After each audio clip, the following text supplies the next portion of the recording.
Hi there, 7th graders. This is Religion, Chapter 21, Part 2. I will be reading and elaborating on pages 133 and 134. Do follow along. Free to love.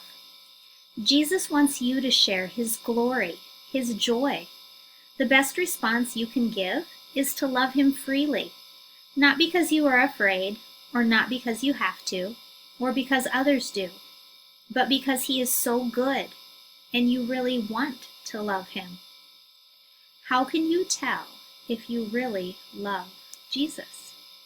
He invites us to read a couple of verses from the book of 1 John. Now, this is a book further on in the New Testament. This isn't the Gospel of John. It's one of his 3 letters later on. And this is from chapter 4. If anyone says, I love God, but hates his brother, he is a liar. For whoever does not love a brother whom he has seen cannot love God whom he has not seen. This is the commandment we have from Him. Whoever loves God must also love his brother. So again, the question, how can you tell if you really love God? It's in how we love others, and not just literally our brothers, but those around us, our family, our friends, even our enemies. How do we love them? A lifetime project.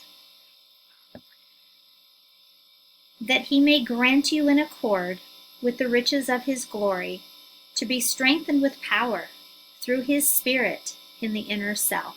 That's from the book of Ephesians. On your journey to the Father, you have many chances to love Him and others. Your choices make you who you are.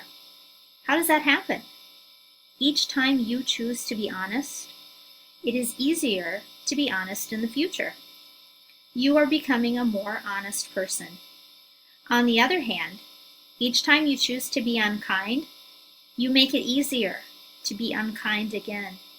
Gradually, you could become a cruel person. And the change is so gradual that you and others may not even be aware of it.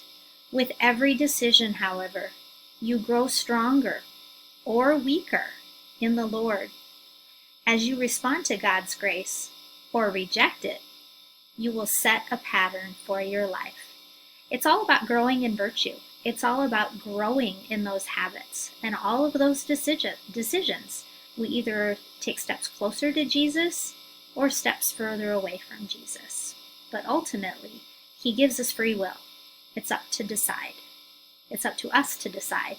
It's up to us to choose. After death, then what?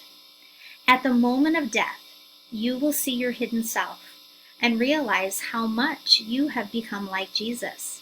And then based on that likeness, you will realize before God how you fit or do not fit into the kingdom of love. And that moment is called the particular judgment, because it's your judgment, a particular person. Your judgment is particular judgment. After death, there are 3 possibilities. First, people who have become like Jesus by loving perfectly can enter into God's presence, see God face to face, and know a boundless joy. This is called heaven. This is being with God for all eternity. People who may need to be purified of remaining selfishness, because only those totally transformed by love can enter the kingdom. This purification is called purgatory. And the third possibility, people who have freely refused in serious ways to follow God's command to love are in the state of mortal sin. Anyone in this state cannot enter heaven, but will be outside it forever. This eternal separation from God, for whom we long, is called hell.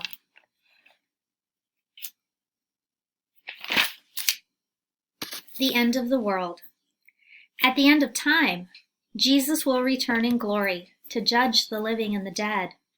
We say that in the Creed. At that second coming, or parousia, the resurrection from the dead will take place.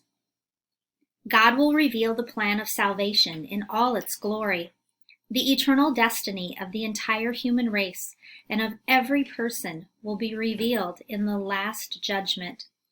The souls of the just will be reunited with their glorified bodies. The universe will be transformed, and God will be all in all. Christians long for the parousia, when God will wipe every tear from their eyes. We pray, "Come, Lord Jesus."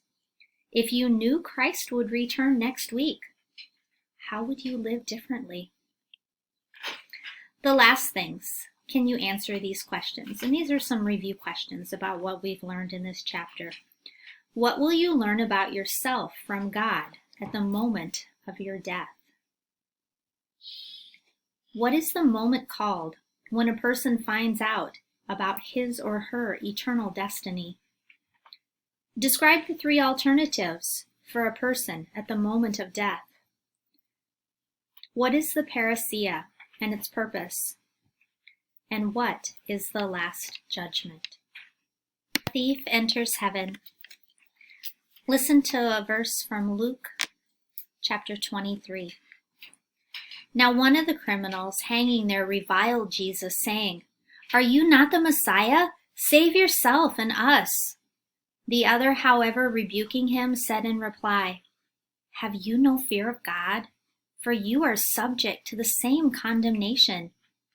And indeed we have been condemned justly, for the sentence we have received corresponds to our crimes. But this man has done nothing criminal." Then he said, "Jesus, remember me when you come into your kingdom." And he replied to him, "Amen, I say to you, today you will be with me in paradise." How did the penitent thief show his faith in Jesus? Now, the penitent one is the one who realizes that he did something wrong. He's kind of having words with the other thief.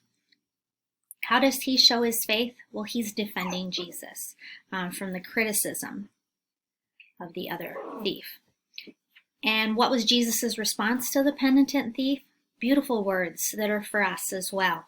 "Amen, I say to you, today you will be with me in paradise."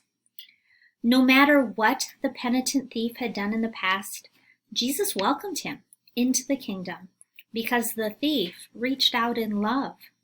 The same Jesus is always ready to forgive you and offer you his love, even to the moment of death.